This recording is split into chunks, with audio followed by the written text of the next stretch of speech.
Hello, magandang gabi sa inyong lahat, mga kababayan ko. So, I don't know kung makakagawa tayo isang content ngayon or kung matatraffic tayo dito sa isang video na finorward sa akin. Hindi ko naman na aanohin to dapat, pero interesting itong mga sinabi ni Sir Ponggoy eh. Panoorin nga natin to mga men. Ano ba meron dito? Ako noon, halos parang isang araw, dalawang araw pinag-isipan ko, ipopost ko yun. O which is cut na lang para normal lang ang buhay. Oo. Nakakatakot. Ano sinabi mong ano? Sinabi mo pinag-isipan mo kung ipopost mo yon o hindi. Hindi, actually wala namang problema. Sabi niya kasi dito, Windang ako noon, halos parang isang araw, dalawang araw pinag-isipan ko, ipopost ko yun.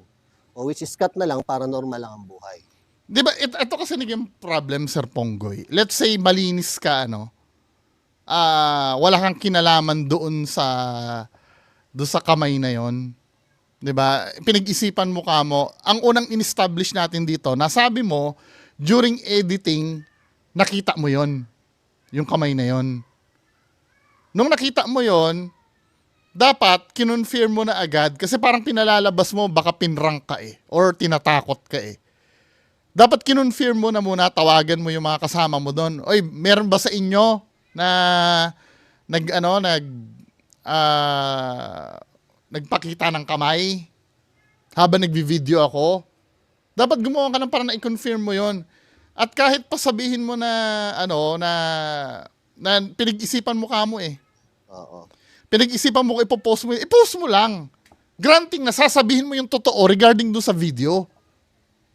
Kasi nung pinost mo yung video mo, kahit alam mo sa sarili mo na peke, parang sinakyan mo eh. Nakukuha mo yung ibig ko sabihin? Na ito yung ano, okay lang sana kung nilagay mo ito yung kalokohan na ginawa namin. Okay na sana kung ganun eh. Or halimbawa, papaniwalain mo kami at the end of the video, sasabihin mo, yan po ay kalokohan lamang. Di ba? Pero yung pinalagay mo na totoo yung ano yung nangyayari doon, lalo na yung lumilipat yung laruan, men. Wala akong makitang reason para hindi mo mapansin na may naglipat ng laruan na yun eh, yung bilog na nakita mo sa umpisa. Part ka nung ano eh, part ka nung pamimeke eh. Kaya hindi ko na nagigets na isisi mo sa iba yan. Nakakatakot kasi naman talaga yung mga viewers, di ba? Mga gagalit sa'yo. Hi, Gara. Yung mga kapwa mo vlogger, yung mga kaibigan mo, 'di ba? Ano sasabihin, ay pong fake yan, ayoko na sa iyo. 'Di ba? Yung Gano'n naman talaga dapat. Ano ba sa tingin mo? Dapat konsintihin ka? Kung ako nga na-condemn ako eh. Kahit may right reason ako, hindi ko na control 'yon. Marami nag-condemn sa akin nung gumawa ako ng experiment. Mas lalo na yung sa'yo, intentional yung ginawa mo. Kahit ako, valid yung reason ko, marami nag-condemn sa akin. Kahit nung una naiintindihan nila ako, nagbaliktaran lahat. At naiintindihan ko naman yon. Di ba? Dahil peke nga yung ginawa ko. Actually nga, natatandaan na lang nila, peke yung ginawa ko, pero yung reason behind doon, hindi na nila matandaan eh. Di ba? Tapos ganun, normal yan, talagang tatalikuran ka niyan dahil syempre, unang-una, ang tingin ng mga kaibigan mo sa'yo, okay ka eh, katumbas niya ng tinrider mo sila. Yun na hindi mo naiintindihan, natural reaction yan. Siguro, parang kasi nangyayari, parang kasalanan pa ng mga kaibigan mo na iniwan ka dahil may ginawa kang katarantaduhan. I'm so sorry ha. Parang kailangan suyuin ka pa, yun pa ang gusto mo mangyari. Pero alam mo, kung ikaw ay hindi nagdadrama ng ganyan, time will come, kukontakin ka naman ng mga yan eh. Medyo na-hurt lang sila nung nameke ka. Natural yun. Anong gusto mo, konsintihin ka? Dahil kaibigan ka? Mas lalong hindi totoong kaibigan yung mga yon. Di ba? i-reject ka na lang bigla. Bigla kang Malamang automatic yun. May ginawa kang katarantaduhan eh. Automatic yun. Gusto mo susuyuin ka pa? Ikaw na nga yung gumawa ng peke, susuyuin ka pa? Ano ba? Sana binigyan mo ng time kasi nasaktan sila eh. Alam mo ang kinasasaktan nila, madadamay sila doon sa ginagawa mo, na sila nagsusumikap sila mag-vlog from scratch. Maganda na ang views ni Joko Loco, akala mo ba? Maganda na nagiging binild up ko na kay Sir Ed yan eh. O ito pagtatapat ko na sa inyo. Nung nalaman niya kagaguhan na ginawa mo, nag-back out si Sir Ed. Ayaw niyo maniwala. Hahanapin ko yung conversation namin dalawa ni Sir Ed. Sandali lang ha. Masa-search ba dito yung O yan, sasabihin ko na sa yung totoo. Binibuild up ko si Sir Joko Loco, pati grupo niya! Anak ka ng patola.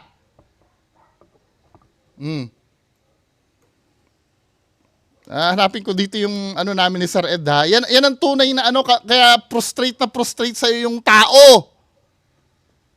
Maganda na ang karir ng vlog ng tao, sinira mo! Nagtutulong-tulong na maging legit lahat. Leche ka, wala kang malasakit, tas ikaw pa ang kailangan suyuin. Sorry hindi not responding o naghang yung messenger ko eh. Ano ba nangyari sa amin? Connection ba ako? Wala. Hanapin ko yung para maalala ko mamaya. Nung nalaman yung pinaggagawa mo at nalaman na kasama ka ni Sir Joko Loco, yung binibuild up ko na lahat magkaroon ng pagkakataon, sinira mo! Anak ng patola. Kahit kay Sir Justin, hindi ko nasabi yun na nag-back out si Sir Ed. Wait. Bago lahat. Gusto ko munang establish na may idea na ako kung bakit ka nagkakaganyan. Na parang binibintang mo, or hindi binibintang parang pinalalabas mo na iniwan ka ng mga kasamahan mo, kasama mo naman silang nameke. 'Di ba? Pero hindi kasi yun yung point eh. Matanda na tayo, alam natin ang tama at mali. 'Di ba? Yung video na nagginawa nyo na yan, let's say sabihin mo na kasama mo nga sila 'di ba? Kasama mo sila doon sa gumawa na yan. Sana inisip mo din kasi ikaw matagal ka na sa YouTube, 'di ba, Ponggoy? Nauna ka pa nga yata sa akin dito sa ghost hunting community na to At tinuturing kang role model nito mga to. Tama? Nakakasama mo na silang matagal, ganyan. Kasi alam mo, ito yung sinasabi kong maling culture yung tinuturo nyo Maling culture yung pinapakalat nyo dito sa ghost hunting na yan. Yung mga pamimiki kasi na yan, hindi ko nga alam kung ano bang purpose niyan, para views lang ba talaga ang habol nyo? Kaya obviously views ang habol, 'di ba?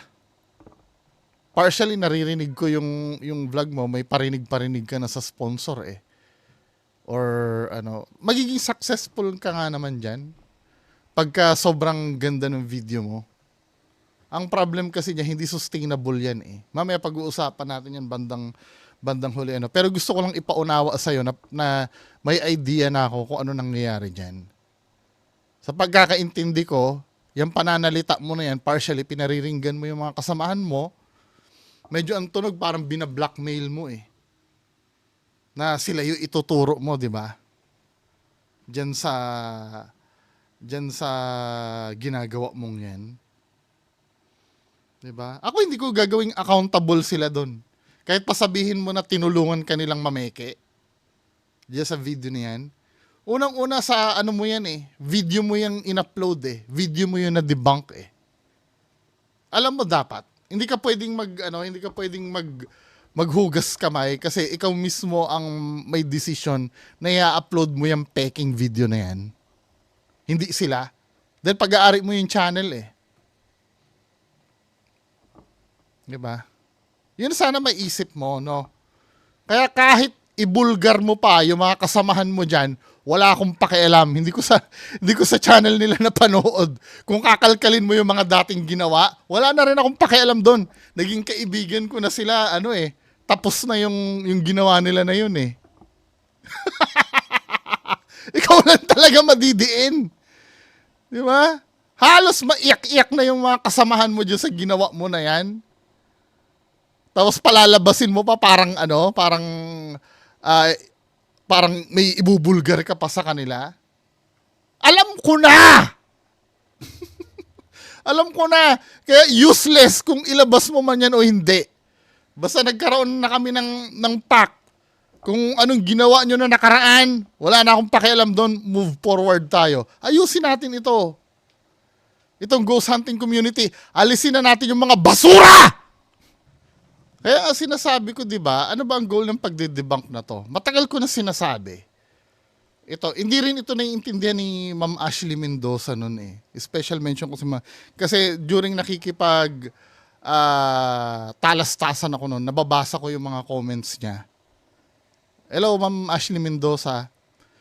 Sinasabi, pagka dinidebunk mo, patuloy lang naman yan, kahit na umamin. Ako kasi, pagka umamin na, tinitigilan ko na talaga. At binibigyan ko ng chance na magbago.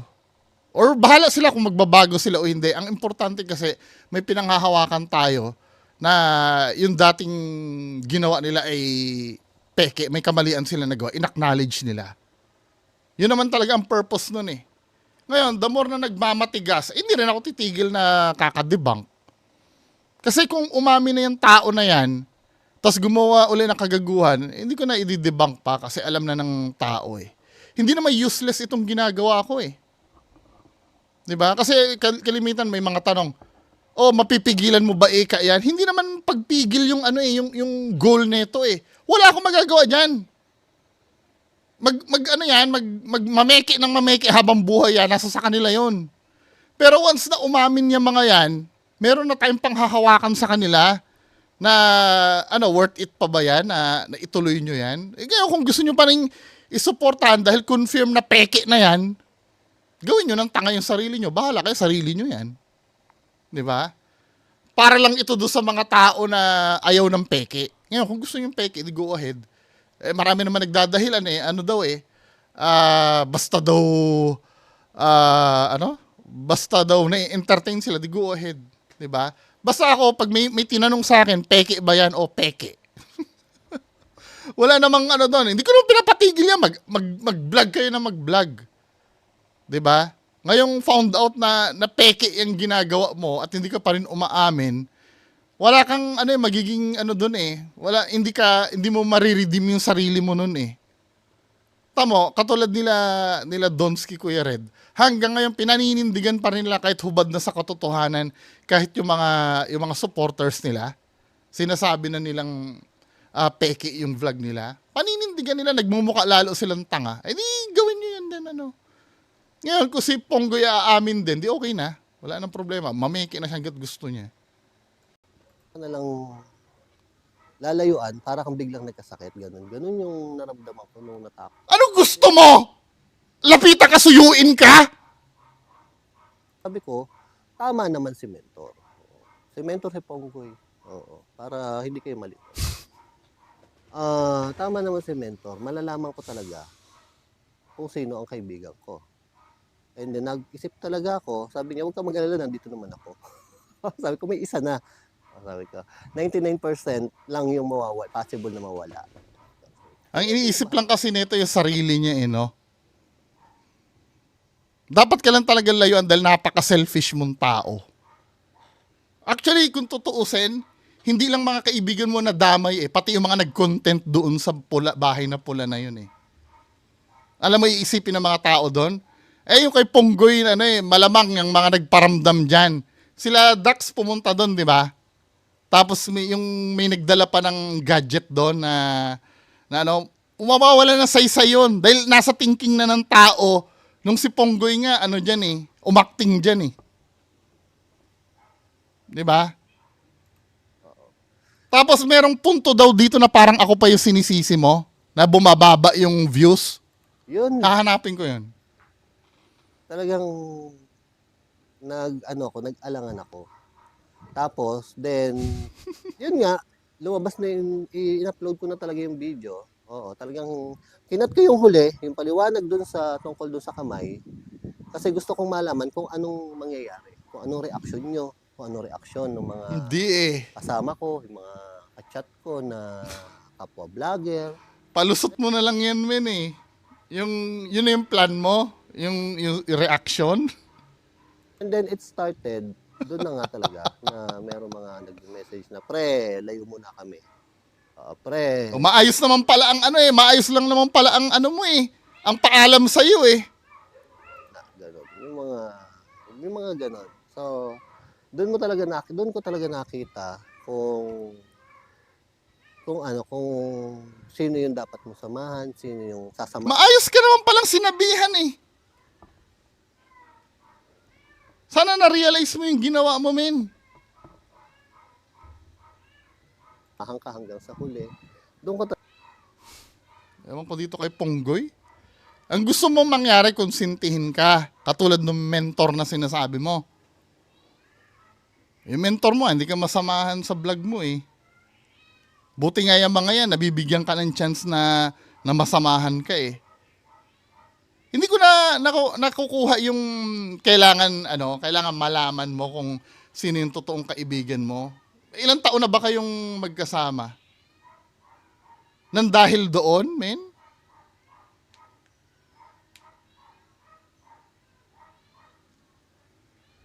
Yun ba yung plan mo na gusto mong malaman yung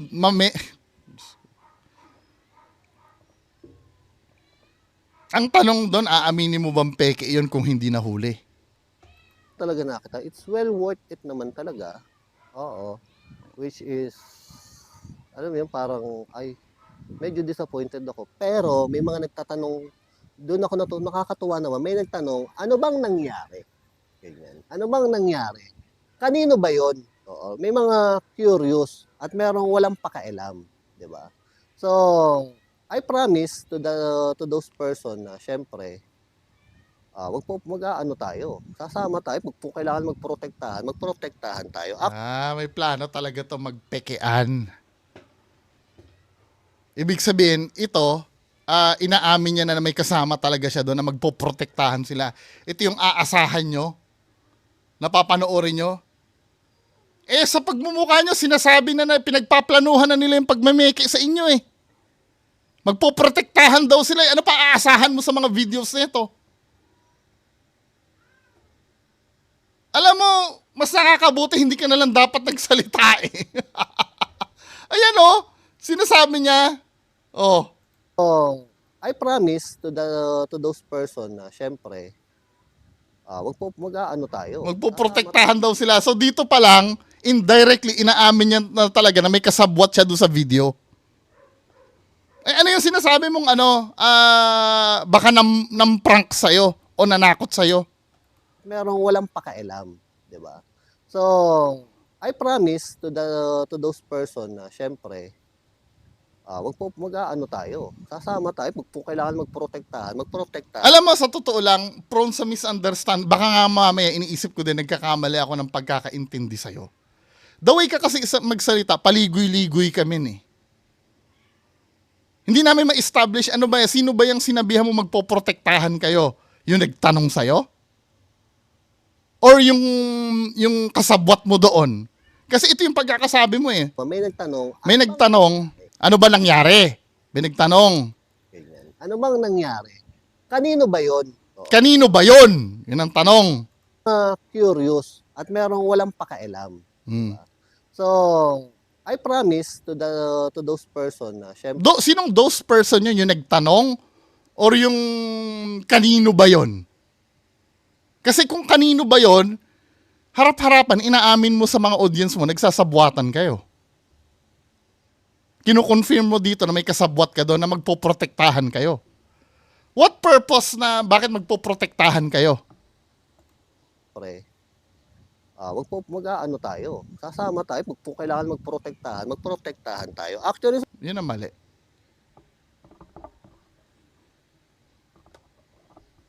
Ba't kailangan may protektahan, men? Hindi ba pwedeng yung truth ang protektahan nyo?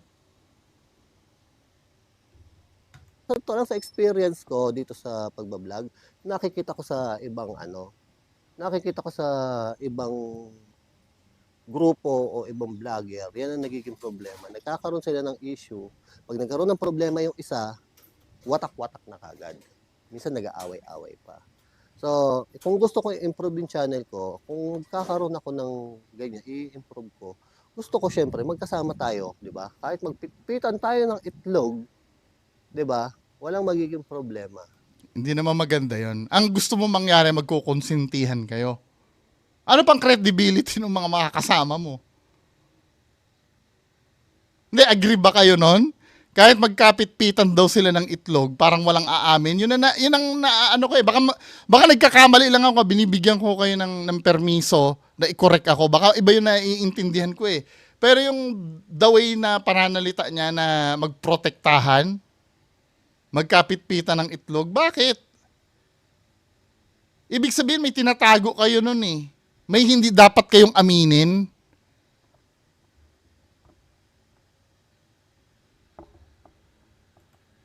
Yun yung kailangan mo kumbaga partner, ang tawag doon. Ano bang tawag doon? Yan. Sa mga nagpapasalamat ako, syempre sa viewers, ganun. Alam mo, sa totoo lang, nangyayari lang naman yung mga pitpita ng itlog na yan pag may hindi magandang ginagawa eh. Kung pumupunta kayo doon, pag pumupunta kayo doon sa isang lugar at honest naman kayong mag-explore, 'di ba? At wala namang problema doon. Ako nangyari sa akin yung ganyan. Kaya lang ang mga nilabas sa akin, mga wala nang kinalaman doon sa pinersonal na ako ng pinersonal.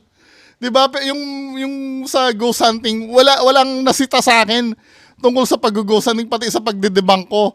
Dinaan na lang sa personal.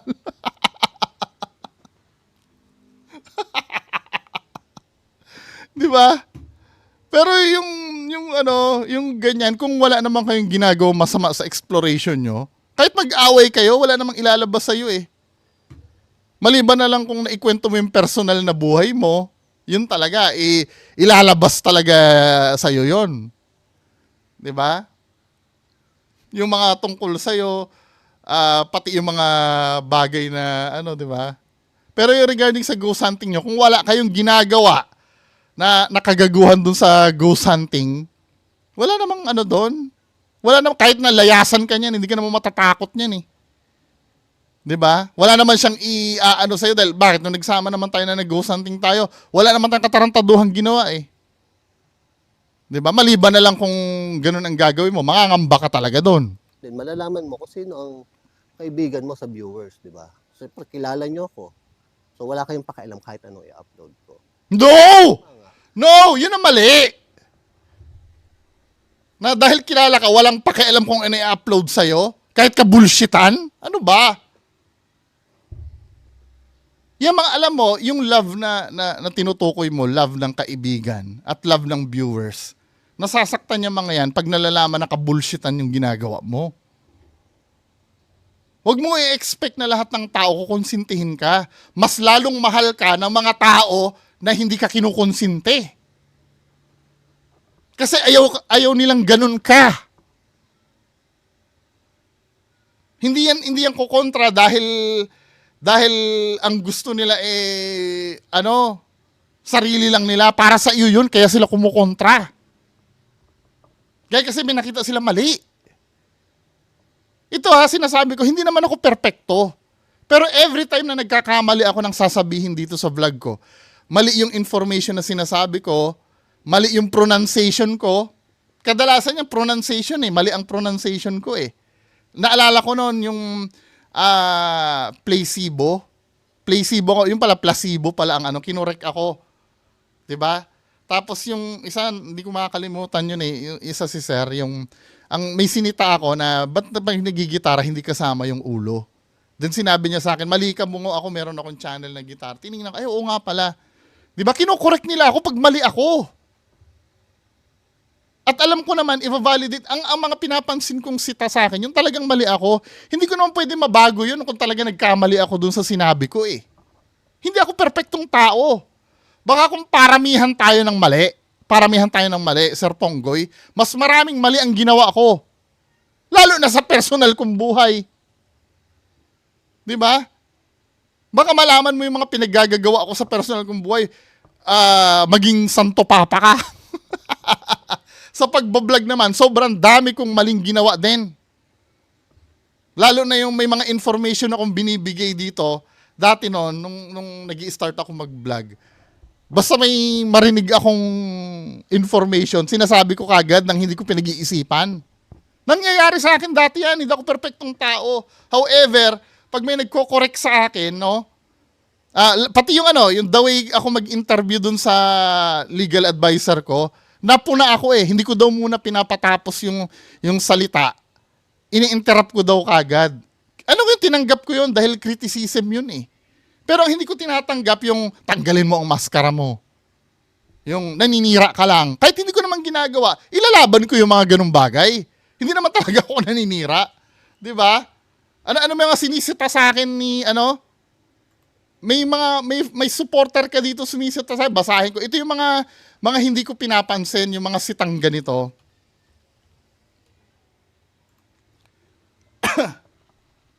yung wala namang maipupunto, men. Yung video ko tungkol sa'yo, yung sana ba yun?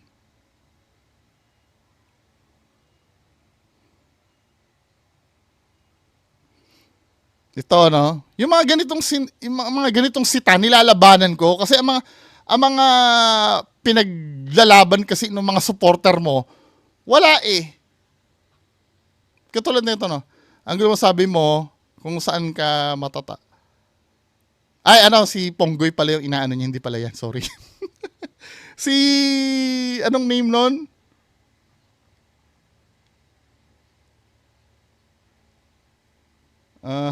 Ito, si Innocent Zero. Ang mga puna sa akin, YouTuber ka ba? Hindi, oy, pabida, pwede pa. Anong klaseng pamumuna ito? Lahat naman ng YouTuber, pabida kaya nga kami nag-upload ng video para panoorin nyo. Sinong YouTuber ang ayaw ng hindi siya napapansin? Ano ba?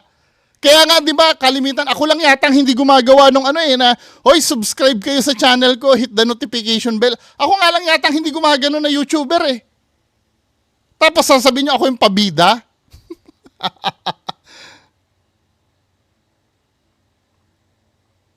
Ano pa ba yung mga sinasabi ni Innocent Zero sa akin? Ito yung mga puna na walang bilang. Wala akong pakialam sa opinion mo kahit may pinag-aralan ka pa, boss bingi. Mas maniniwala ka pa sa nakita mo kesa sa naririnig mo. Anong kapuna-puna dyan?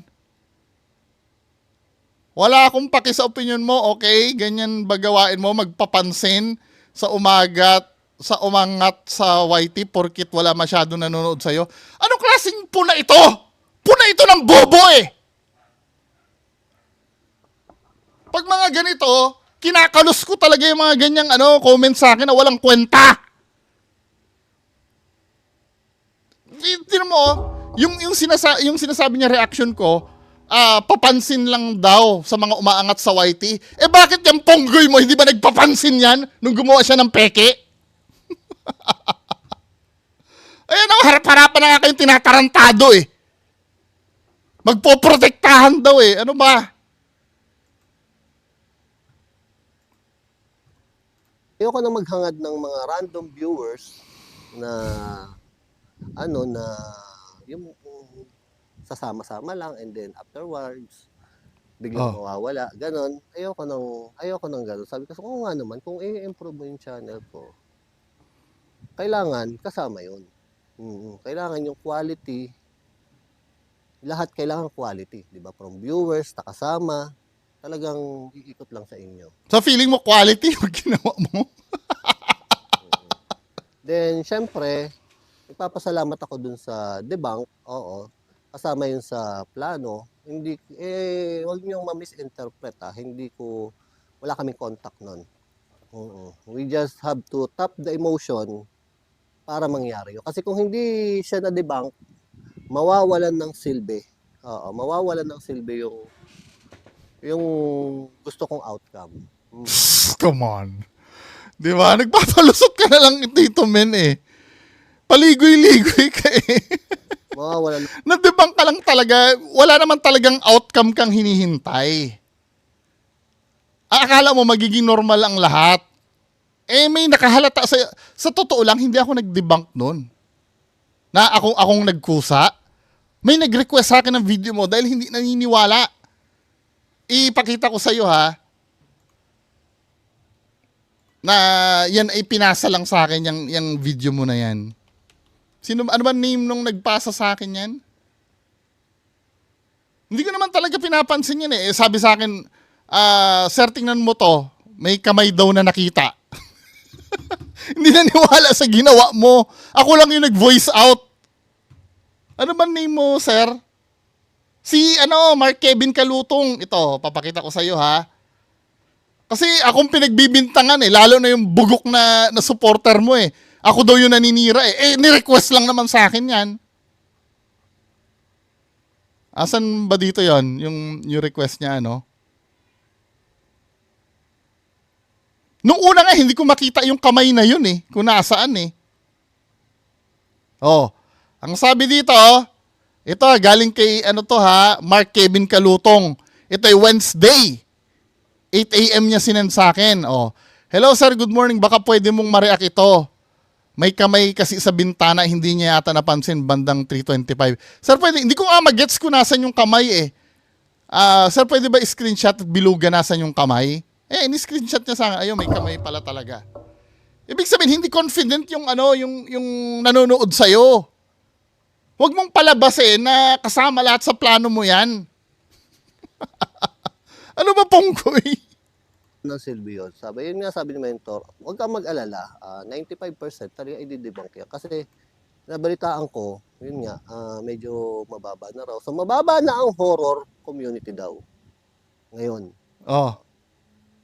So, So parang kasalanan ko, ganon. may gawa Na. Sabi niya dito. ngayon. Oo. So mababa na ang horror community daw. Mm. Ngayon. Oo. So, sino may gawa? Hindi natin alam. Ako ba? Ang pinagbibintang mo na may gawa? Wala nga nanonood sa akin eh. Sabi ng supporter mo, walang nanonood sa paano naging kasalanan ko? Ako bang pinagbibintangan mo? Bugok pala talaga to eh. Kung bumaba ang alam mo, ito ha, wag na nga natin i-play yan. Kung bumaba ang viewers nyo, hindi dahil sa dinidibang kayo. Wala nga nanonood sa, tignan mo yung views ng channel ko. Diba? Kumpara doon sa mga views nyo. Baka akala nyo tumatabo ako ng views pag nagdidebunk ako? Mas marami pa nga ang views ko pagka current events yung content ko eh. Yung pang 2:00 ko ng hapon eh. O tinan mo ha, pag ikaw yung kinontent ko, ano ang views ko? 1.6K. Yung full debunk ko, 1.6K. Kasing pantay lang nung pang 2:00 ko, 500. Hindi pa nga naka 1,000 eh. Tapos, palilitawin mo na parang ako pa yung may kasalanan? Ito nga, nakaka 3,000 ako, energy drink. Pero pagdating sa mga debunk ngayon, ilan ang nakukuha kong video? 1.4K. Oh, hindi ganun kataas. Nag-explore nga ako, wala nanood sa akin, 1.7K lang eh. Alam mo, yung feeling mo na bumababa ang views ng horror, sa pamimeke nyo yan. Kasi ang utak ng tao, ito matagal ko nang kinikwento ito eh. Sa utak kasi ng tao, yung utak ng tao, nakadesign yan para matuto. Nakadesign yan para matuto. Kapag paulit-ulit nilang nakikita yan, kahit walang bungo TV, kasi ang nangyayari dito, naghahanap na lang kayo ng sisisihin eh. Kasi kung susundin ko yung logic ng sinasabi nyo na may dahilan kung bakit bumababa ang views ng horror at ako yon, lahat ng subscriber nyo naglipatan na sa akin. Tama? O ilan na subscriber ni Kuya Red? Punta tayo kay Kuya Red ha. At Donsky, ito yung lagi kong mga dinidebunk eh. Kuya Red. Kuya Red.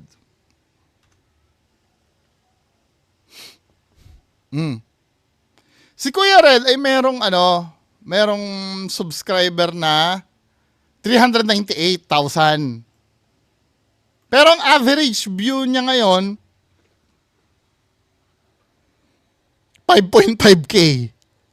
Just imagine, 1 month ago, ang views lang ni Kuya Red, 10,000 out of 398,000 na subscriber. Ilang percentage yun? Tapos sasabihin, ako yung dahilan kung bakit bumababa. Eh di sana yung 398 na yan, nasa akin na yan lahat. Tama? Dumadating kasi ang time, natututo din yung mga tao. Pag paulit-ulit yung ginagawa at pare-parehas yung formula at nalalaman ng tao na parang inuulol lang sila, kusang kakawala yan. Hindi dahil may napanood yan or kasi alam mo kung successful itong ginagawa ko, bagsak na lahat ng channel ng mga ghost hunting community. Maniwala kayo sa akin. Kung yung totoo yung binibintang nyo, baka ako na may pinakamataas na subscriber ngayon. Yan ay kagagawan nyo rin lang. Pag ako ay parte lang ng audience nyo, isa lang ako doon sa nagsabi. Kahit wala ako, may makakapansin na peke ang ginagawa nyo. Yan ang tatandaan nyo. Pag gumagawa kayo ng peke, hindi pwede, one way or another, mabubuking kayo. Hindi dahil sa iisang tao yan. Collective yan na makakahalata dyan sa ginagawa nyo. Maaring ngayon, halimbawa, gumawa ka ng content yan. Maaring ngayon, nadadala ka. Di ba? Medyo naniniwala ngayon. Then, susunod, panonoorin ka. Sandali. Mukhang iba yata itong napapanood ko. Mukhang may mali Parang ito na yung napanood ko kay Kuya Red na ganyan din ang ginagawa Yung may gagalaw tapos biglang itututok yung camera sa ibang sa ibang direksyon. 'Di ba? Malalaman ng tao yung pattern eh. Ang nakakalungkot dito nare-rehab na yung ghost hunting. Tayo mga taga-Luzon dapat yung mag-uumpisa ng totoo. Ng totoong pag-ghost hunting. Kapag sinabing totoo, hindi naman obligasyon na kailangan may makita ka doon sa video mo. Basta totoo lang, pumunta tayo dito. Meron bang nakita dito? Wala. Wala po kami nakita dito, wala kami naramdaman. Ghost hunting pa rin naman yun kahit wala. Bakit ba? Halimbawa, pag magsasaka ka, bumagyo, wala ka na ani. Dahil wala ka na ani, hindi ka na magsasaka. Di ba? Kailangan ba may maani ka bago ka tawagin magsasaka? O kailangan mangingisda ka, kailangan may mahuli ka? Paano kung sinalakay ng red tide yung lugar nyo, wala kang mahuling isda? 'Di ba? Or talagang may natural cause. Hindi ka na ba mangingisda noon? Kasi kaya ka nga nag-hunt Hinahanap mo. Pwede ngayon may mahanap kang ebidensya. Huwag kayong gumawa ng sarili nyong ebidensya.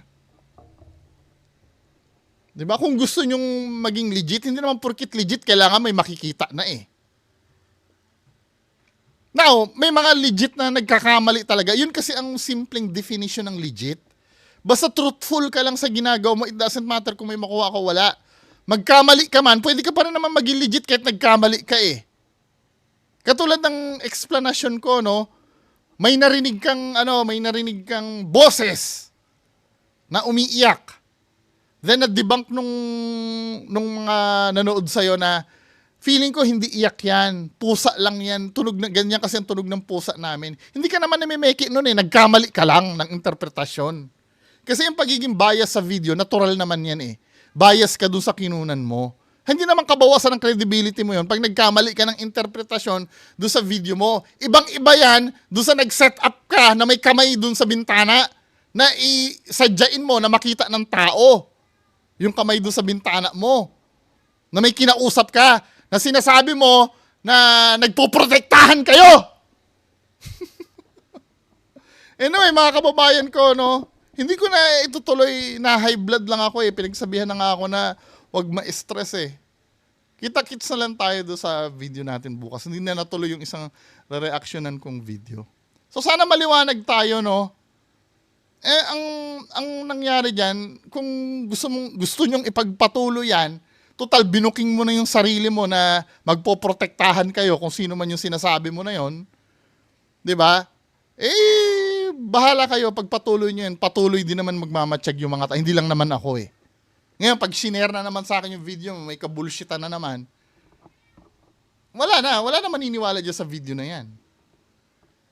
May talent naman kayo magpatawa eh, maging entertaining kahit walang nakikita sa video nyo eh.